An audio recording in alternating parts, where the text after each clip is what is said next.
warahmatullahi wabarakatuh. Para pemirsa, seiring berjalannya waktu, Yusuf Mansur nampaknya mulai keteteran. Di perangkap dia untuk meraup uang jemaahnya, itu satu persatu mulai terbongkar.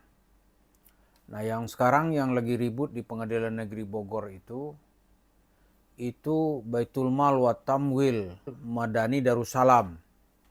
Itu sekarang sudah nggak mungkin dia bisa mengelak. Sebelumnya Yusuf Mansur kan mencoba mengintervensi, mengajak supaya ini diselesaikan menurut pengadilan syariat atau pengadilan syariah. Oleh Pengadilan Negeri Bogor kan ditolak karena perusahaan yang dia gunakan itu yaitu perusahaan umum gitu. PT Adi Partner Prakasa gitu. Itu kan perusahaan umum. Kemudian direkturnya di situ adalah Asriansah dan Yusuf Mansur sebagai komisaris utama di perusahaan itu. Nah, ini kalau dia sebelumnya di CMB Bank CMB Niaga itu Kejaksaan Agung atau Mahkamah Agung kalau nggak salah ya. Mahkamah Agung itu sudah membuat keputusan bahwa perusahaan ini memang terlibat di dalam penipuan fasilitas bank yang jumlahnya kalau tidak salah ketika itu 120 miliar. Nah, di Pengadilan Negeri Bogor ini BMT itu sudah keteteran karena banyak sekali pelanggaran yang dia lakukan. Kalau nanti BMT-nya bisa diseret dengan hukuman pidana, maka mau nggak mau pengurusnya ini nanti pasti akan ngomong bahwa sebagian uangnya itu atau sebagian besar uang itu alirnya akan mengarah kepada Yusuf Mansur. Dari cerita di balik meja yang kita dengar, Yusuf Mansur pun sekarang sudah kasak kusuk. Karena bicara di pengadilan data-datanya udah makin lengkap gitu. Kemudian dia mau ajak-ajak membodoh-bodohi orang dengan cerita syariah, orang nggak percaya lagi. Syariah apa? Syariah itu hanya sebagai tameng. Nah, sekarang yang diserang, yang digugat di pengadilan sekarang tuh ya yang pertama Baitul Mal wa Tamwil Madani Darussalam.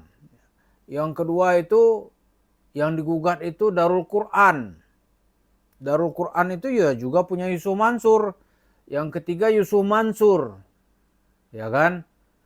Yang keempat itu PT Adi Partner Prakasa. Yang kelima Asriansah. Ada satu lagi ya, itu dia juga sudah menghilang gitu.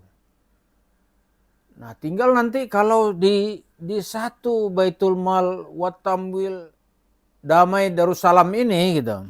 Ya, Madani Darussalam ini terbukti, oh itu pasti mengarah ke Yusuf Mansur. Karena itu sekarang grogi dia. Dia mulai grogi. Dia petentang petenteng itu untuk mempertahankan style Yusuf Mansur aja. Sebenarnya dia udah grogi gitu. Grogi dia. Nah, kalau nanti terbuka cerita yang sesungguhnya, ini dari Baitul Mal wa Tamwil Madani Darussalam lalu mengarah ke Yusuf Mansur, oh itu ada ancaman pidana. Ancaman pidana. Selain dia wajib membayar. Pidananya itu kalau undang-undang ya bisa 5 tahun dia harus ditahan gitu. Itu baru satu kasus. Lalu tidak cukup sampai di situ, jumlah uangnya kan banyak. Ada 55 miliar duit jamaah masjid kota wisata Darussalam itu yang diembat. Gitu. Menurut perkiraan jemaah itu uangnya itu dikendalikan oleh Yusuf Mansur. Kemudian uang itu orang yakin sekali karena itu tidak dibelikan ke batu bara. Kalau misalnya dibelikan ke batu bara lantas tongkangnya itu tenggelam gitu, itu mungkin masih bisa dianggap sebagai kerugian usaha. Tapi ini enggak ada, dia enggak belikan. Lalu uangnya kemana? Di situ banyak jemaah-jemaah itu yang berkeyakinan benar gitu.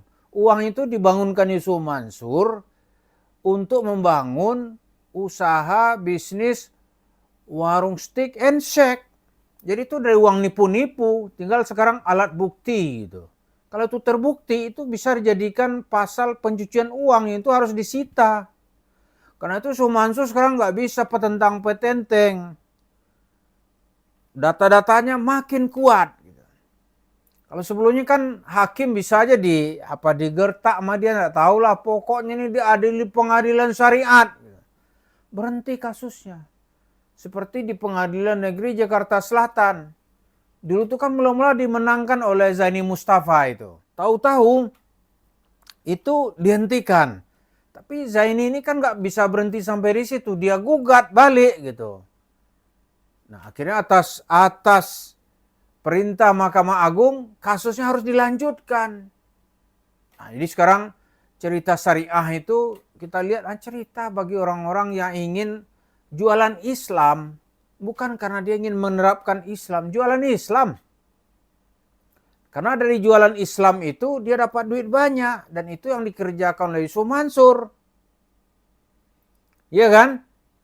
Jadi walaupun Yusuf Mansur itu ibaratnya nih pohon yang besar gitu. Yang nggak mungkin tergoyahkan oleh angin apapun gitu. Tapi kita yakin berjalannya waktu, itu juga akar demi akarnya putus. Putus. Sekarang yang sudah banyak putus di sekitar Yusuf Mansur itu, pasokan uang sedekahnya mungkin sudah mati. Mungkin sudah mati. Karena dia tidak bisa lagi diterima, orang sudah mencap di jidat Yusuf Mansur itu sebagai penipu. Dia mau kemana? Mau bawa testimoni berapa gitu? Enggak laku. Kemudian yang juga sudah putus, sekarang ini nggak ada lagi itu. Ya misalnya dia mau bisa roadshow untuk tabung tanah, ya orang nggak mau, nggak ada tabung tanah mbah lo, paling orang bilang begitu kan. Terus di Hotel City itu nggak untung walaupun dia sudah jualan bisnis lendir, nggak untung. Kemudian dilanjutkan gitu, pesantren Darul Qurannya juga sebentar lagi akan kita lihat. Karena Al-Quran nggak ikhlas dijual untuk mendapatkan uang. Ya kan? Al-Quran tuh kalau bisa bicara mungkin dia mencerit gitu. Kok gua dijualin demi dapat duit gitu. Padahal dia itu disebut oleh Allah, kitabun anzalnahu ilaika litukhrijan nasa minaz zulumati ilan nur. Guna itu untuk membawa manusia keluar dari kegelapan hidup menuju suasana yang terang benderang. Jadi maksud diobral murah. Dengan bahasanya itu bahasa sedekah. Lalu kemana Yusuf Mansur gitu? Maka dia kelabakan juga dari mana sekarang itu sumber pendapatannya makin lama itu makin berkurang.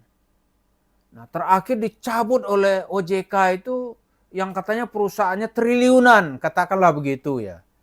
Yaitu Paytrend. Habis. Terus dia mau usaha-usaha macam-macam. Coba kita lihat. Kalau berkembang, pasti orang menurunin duit kami. Gitu. Jadi itulah kalau Allah sudah berkehendak, nanti Allah punya cara sendiri. Bagaimana mengakhiri seseorang yang terus-menerus berdusta dengan menjual agamanya. Seperti yang dilakukan oleh Yusuf Mansur dan gerombolannya. Terima kasih. Assalamualaikum warahmatullahi wabarakatuh.